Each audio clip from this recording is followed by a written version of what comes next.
Welcome guys to the tutorial info channel. In front of me is INFINIX Hot 50 Pro, and in this video I am going to show you how to edit photos in Google Photos on this device.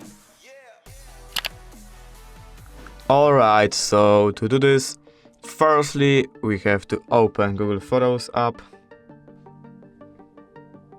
And right here we have to choose the photo that we want to edit, for example this one.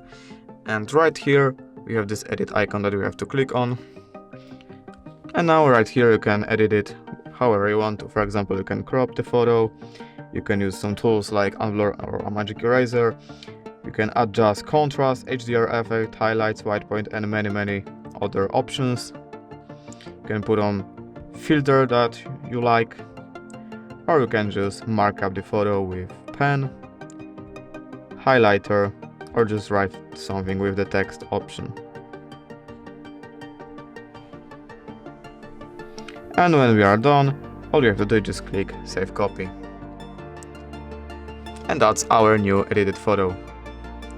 Thank you guys for watching. If you did enjoy this video, leave a like and subscribe. Bye!